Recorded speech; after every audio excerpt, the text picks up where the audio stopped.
Now, coming to political parties under RTI. If I ask you a question, should political parties come under RTI or not?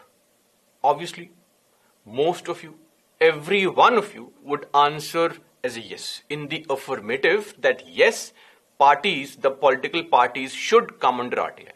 So what is the current rule? What is the current provision as far as political parties are concerned? Now, back in 2013, the CIC had issued an order saying that 6 national parties, as of now we have 8 national parties, but back in 2013 we only had 6 national parties. So 6 national parties should be under RTI, all the national parties. Now the CIC gave 3 reasons for the same. What were those reasons? Number 1, CIC said that these parties have been allocated prime real estate at very, very low rates. Meaning, all these national parties at that point of time, they had their head offices in Delhi and they were paying a very, very nominal rent to the municipal corporation. The rent ran into hundreds and thousands of rupees, and considering Delhi, the rent was very, very low.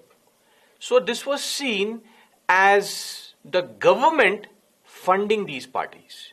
The government taking less money, charging less money, resulting in a loss of revenue to the exchequer was seen as funding.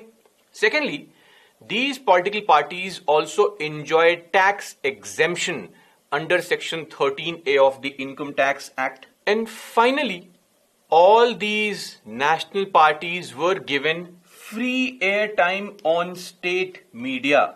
Now, what is the meaning of this free airtime? Free airtime means that when you are campaigning during the elections or before the elections, after the notification has come out, all these parties are allowed to campaign free of cost on national media like Doordarshan, All India Radio, the regional Doordarshan Kendras, the air stations that you have in the country, the local air stations, and not a single penny is charged from all these parties.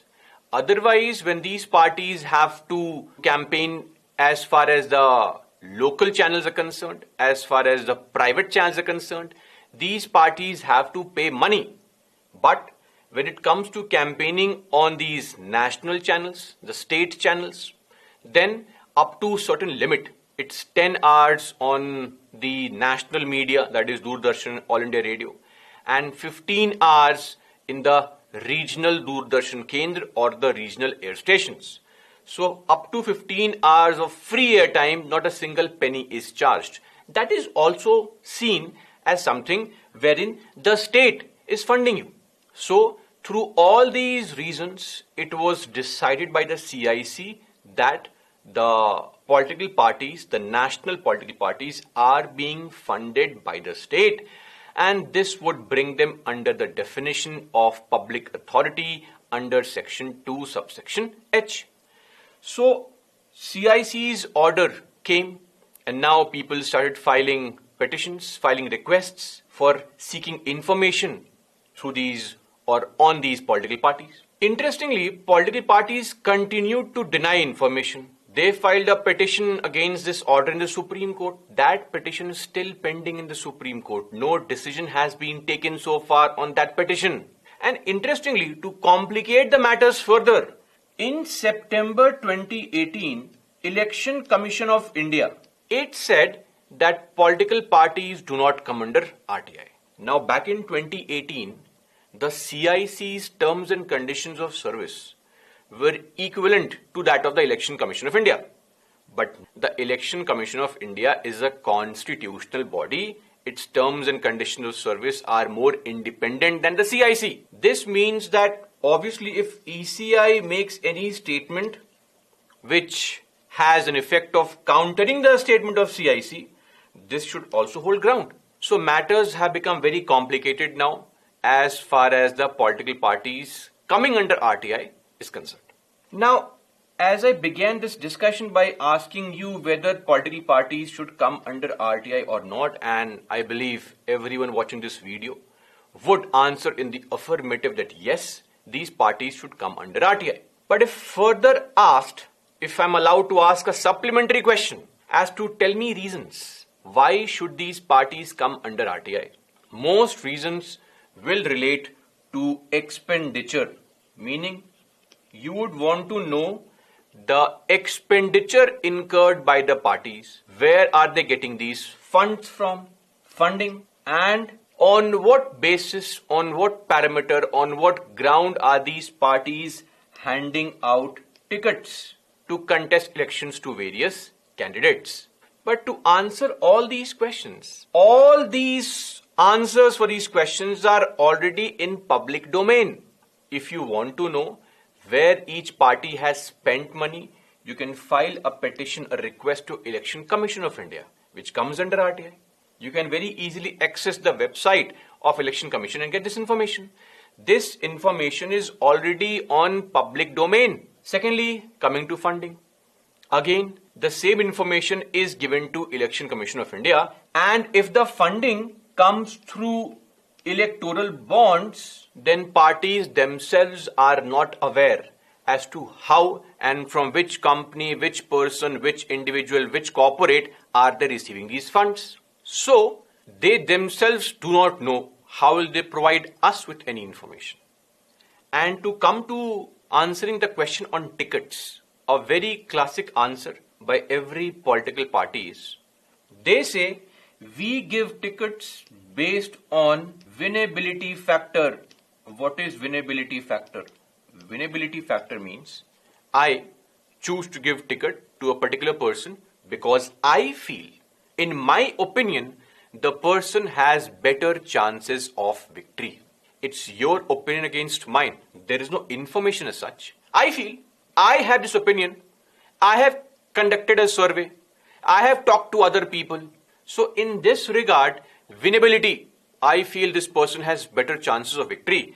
And this is seen as a very valid ground to give tickets, even though we know in reality that there could be multiple reasons involved. But all these questions can be answered by this very flimsy ground. So the real question here is that these political parties, should they actually be coming under RTI or not? What are the challenges? First things first, what is a political party? Political party is simply a voluntary association of people. People who have come together, who have a common agenda, who have common ideals, common objectives, and who want to capture power. Now, it is just like a book club. Imagine you and your friends start a book club, a voluntary association of people. Now, should your group be open to RTI? Why? You are a private voluntary association of people.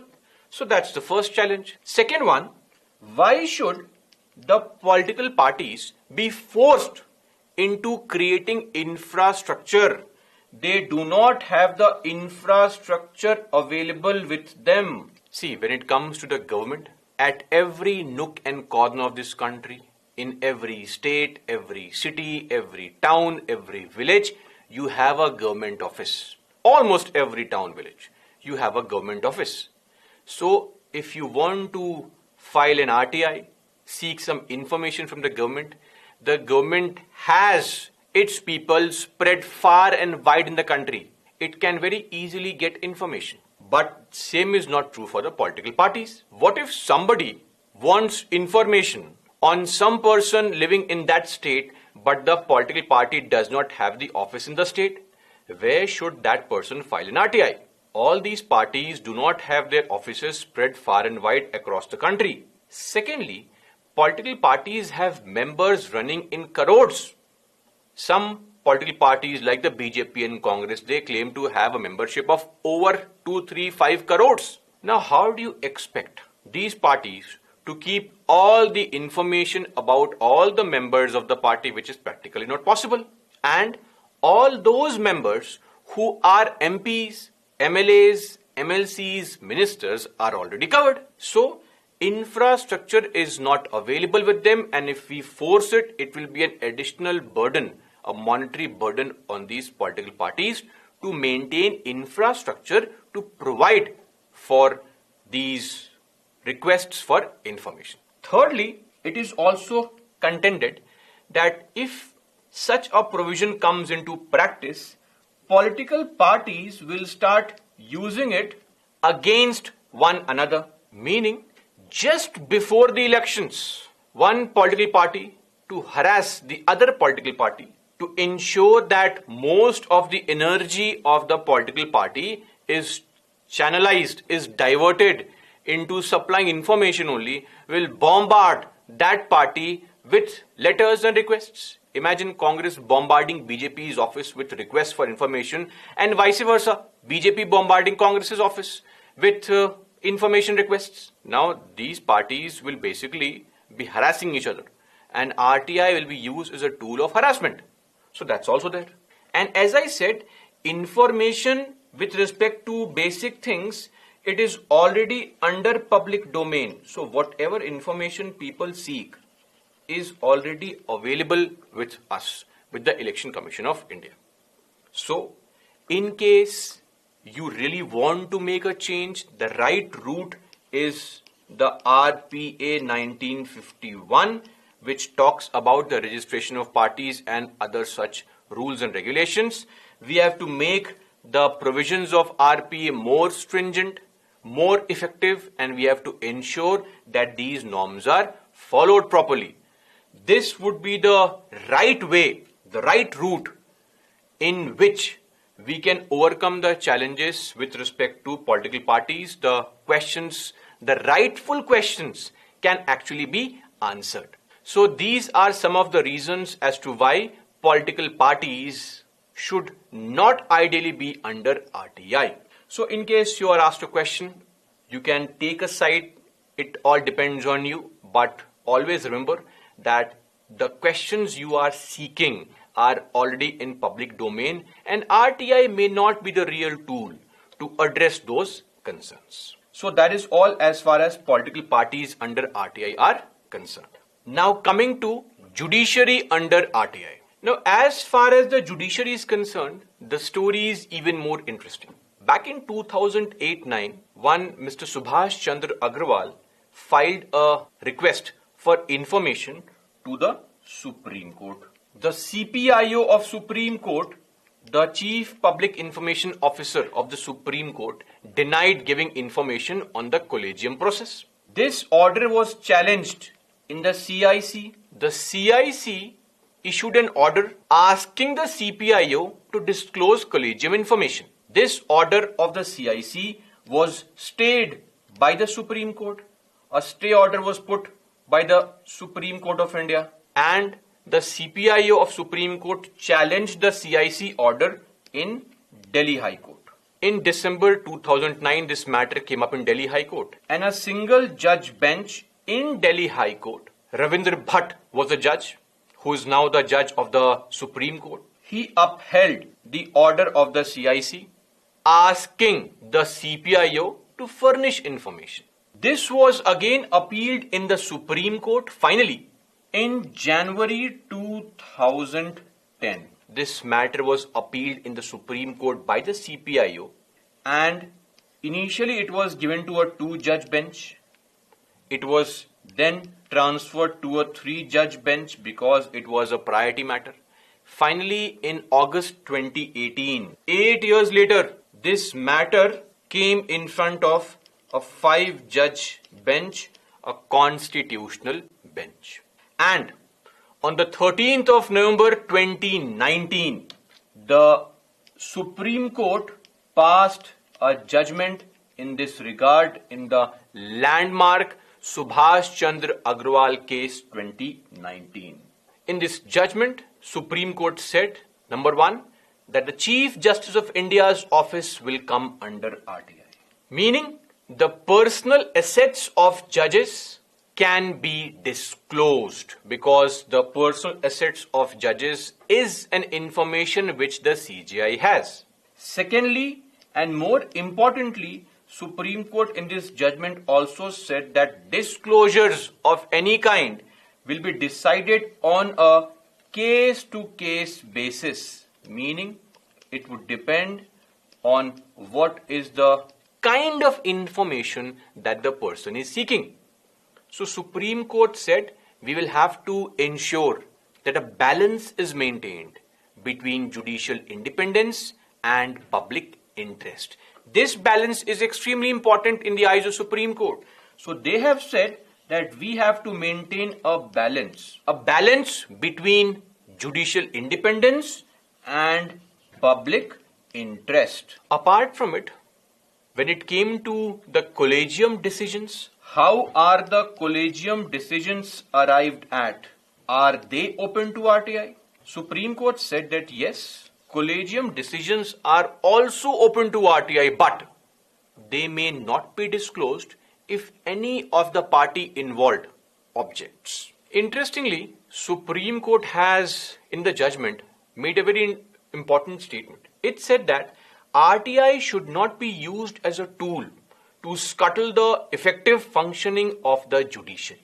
And even though on the face of it, this judgment seems to be appropriate, it seems to go along the lines of transparency by opening up the functioning of the judiciary to the common people. But this idea of disclosure on a case-to-case basis is extremely subjective. We have already seen how secretive Supreme Court has been with respect to information that it has to provide. So, considering the way in which this judgment has been pronounced, we can't really expect much in regards to basic information with respect to collegium decision making.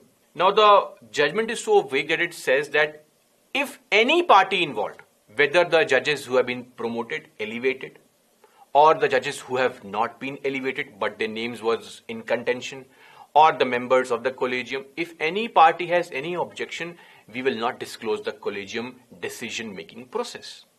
That effectively means that all you can do is file a request and get information on the personal assets of the judges. Beyond that, it is all going to depend on the Supreme Court whether it wants to provide information or not.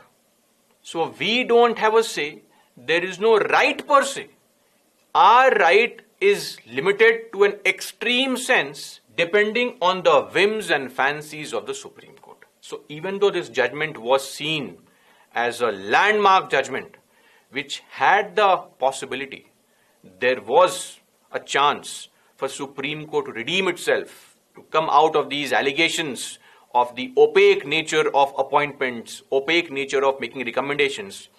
It has continued to shroud the entire collegium process in mystery and has yet once again failed to demystify the entire process of appointment or recommendation of judges' names for appointment. So that is all as far as the judiciary under RTI is concerned.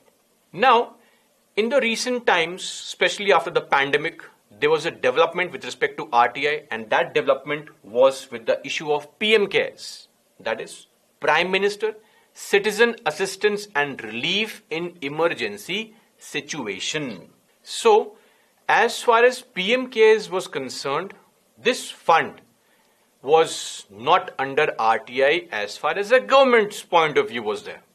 Government, when people started filing requests seeking information on how much funds have been collected under the PM CARES, government used section 7 subsection 9 stating that if we provide information to the people with respect to PM CARES, it will disproportionately divert the resources of the office. As of now, we have a pandemic to deal with and we will uselessly be diverting our important resources into providing information. Apart from it, not only this, the government also said that the PM CARES, which is registered under the Registration Act 1908, it is just a charitable trust and hence does not come under the definition of public authorities. And to top it all, Supreme Court in the month of August 2020, 18th of August, also said that PM CARES does not come under RTI. In an interesting twist, in December the same year, the government made a statement stating that yes, PM CARES is established by the government. It is a public entity. It is owned, controlled by the government of India. But since it receives private fund, hence no RTI. So initially, for the first few months, when the government was using the argument that see, PM CARES is just a trust, it is not controlled by the government, that argument was taken back and the government presented a new argument stating that this PM CARES, yes, it's a public entity, yes, we control it, yes, we own it, but since the funds that it receives comes from private parties, hence it cannot be seen as a rightful public authority. We cannot disclose information under PM CARES. Now let us also understand what are those possible reasons under which PM CARES should come under RTI. First things first, PM CARES is set up by the government and the chairman is the Prime Minister. Number two, government machinery is being used to promote PM CARES, and when I say government machinery, I also am including things like the face of the Prime Minister as well as the national emblem. We are also using national emblem to promote PM CARES. Interestingly, if you observe the website of PM CARES, you will find that the domain name is gov.in. gov.in is the domain name. How many bodies are allowed to have such a domain name? Only 6 categories of bodies can use it. The apex offices, the offices of the president, the governor, the vice president, parliament, state legislatures. Third type of bodies are judicial bodies, Supreme Court, High Courts, then ministries and departments, states and UTs, and finally legislative or statutory bodies. Only these 6 categories of bodies are allowed to use gov.in, gov.in as a domain name. Apart from it, it also gets tax relief under Section 80G of Income Tax Act 1961. So, based on all these parameters, we can say that there is substantial reason, substantial evidence and argument in favor of presenting PM CARES to people, opening up the PM CARES to the common man in this country. Now, as far as the information on the website is concerned, we find that the website says in the year 2019-2020, meaning the first 10 days that the funds were received, the government received roughly 3076.62 crore rupees in the PM CARES in the first 10 days, that is 21st March to 31st of March. And these funds will be allocated into 3 categories. 2,000 crores will be allocated for Made in India ventilators, which will be given to government hospitals. 1,000 crores will be allocated to states to tide over the migrant laborers crisis, and 100 crores will be sent or used for vaccine development. Now, interestingly, one investigative journalism website called India Spend, this website said that in the first 52 days, the funds received by PM CARES was in tune of 9677 crores. 9,677 crores in the first 52 days. Out of which 4308 crores came from government agencies and staff, and there were a lot of other funds which came from the corporate social responsibility, 5,369 crores. Now, we are not really sure as to what has been happening to these funds. Now, it is unlikely that UPSC is going to ask a full-fledged question on PM CARES. But if such a question in this form is presented to you in an interview as well, you can very easily answer this question by simply saying What is the underlying objective of public disclosure? The underlying objective of public disclosure is to ensure proper utilization of funds. And if this is not happening, then the citizens of this country have every right to know what's going wrong. That is why when any such issue crops up, the best thing would be to get this kind of fund audited by the CAG and not an independent auditor. Otherwise, any person can set up any charitable trust under the Registration Act 1908, and will he or she be allowed to use the emblem? Obviously not. So why is this fund being allowed to use the emblem, and despite this it does not cover or does not come under RTI? As I said, our issue is not some allegation against the government. We have full faith and trust in the government. But this is also important. We have to ensure that the money is not being wasted. We have to avoid wasteful expenditure. And for that, the CAG should be allowed to audit the PM cares or make it open under RTI.